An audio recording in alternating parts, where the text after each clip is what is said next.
ketiga, di sini kami akan mempresentasikan atau menguji coba jenis zat dalam makanan, yaitu pengelompokan bahan makanan.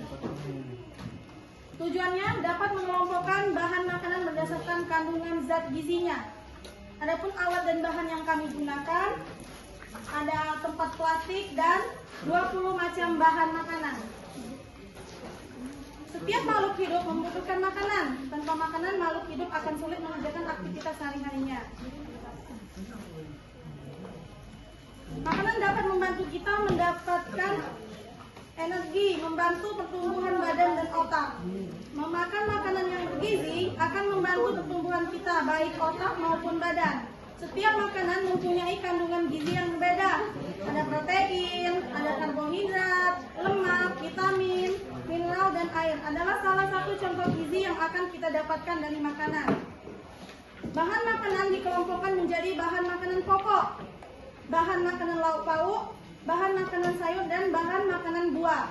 Jika dihubungkan dengan kandungan gizi masing-masing, jenis pangan tersebut, pola menu juga dapat dikelompokkan sebagai berikut. 1. Pangan pokok umumnya sebagai sumber karbohidrat. 2.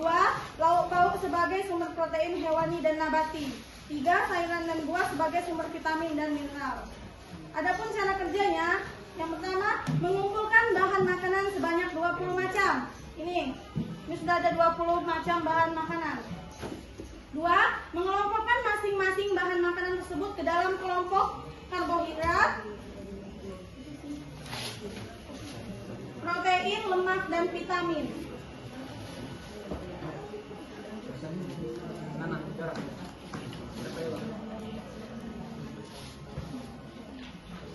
Nah, ini posisinya. Yang pertama karbohidrat, protein, lemak, dan vitamin.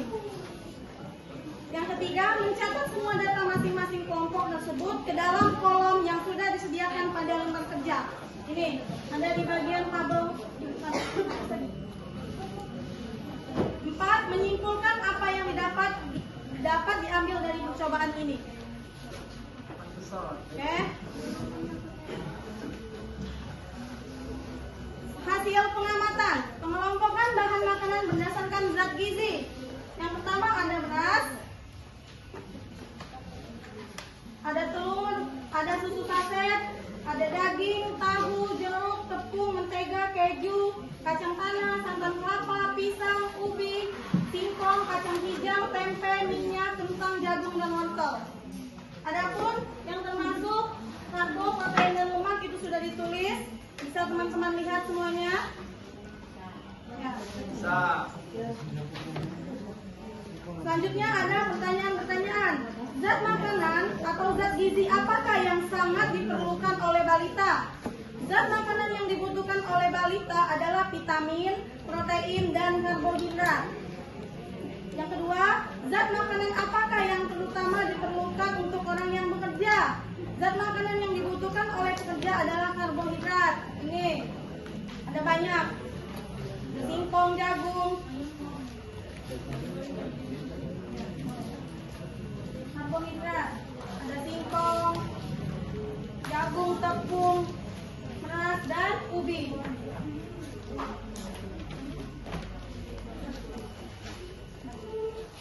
Yang ketiga, pada usia lanjut, zat makanan apakah yang sangat diperlukan? Zat makanan yang dibutuhkan oleh lansia adalah protein, yaitu ini protein. Ada tempe, kacang hijau, tahu, susu, dan telur.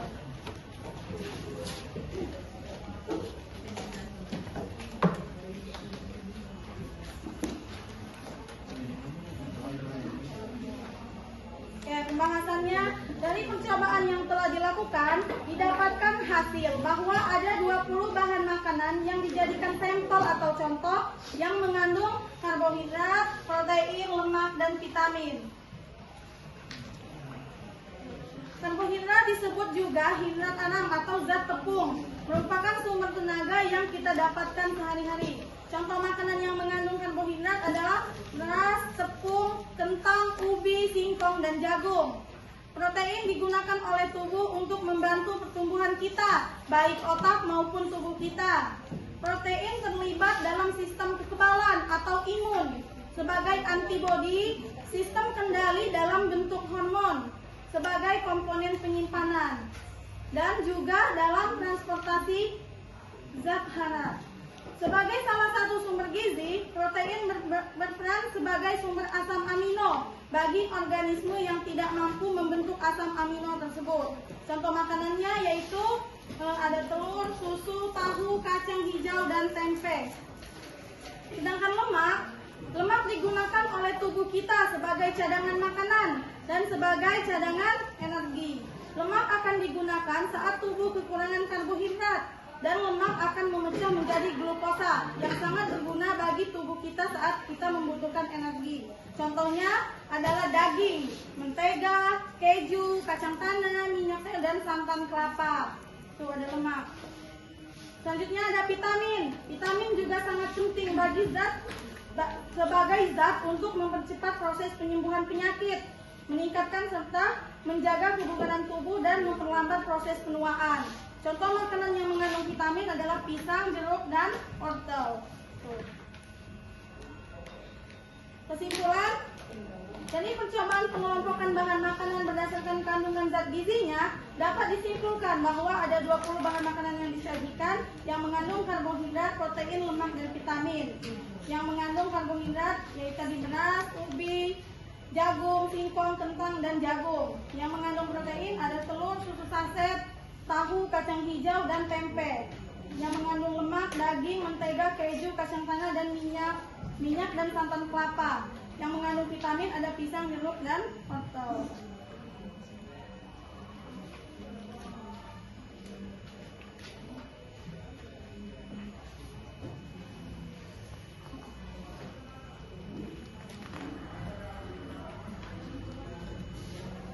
Baiklah, mungkin itu saja yang bisa kami sampaikan. Lebih dan kurangnya kami mohon maaf. Kepada Allah kami mohon ampun. Kami akhiri, wabillahi taufiq wal hidayah. Wassalamualaikum warahmatullahi wabarakatuh. Waalaikumsalam.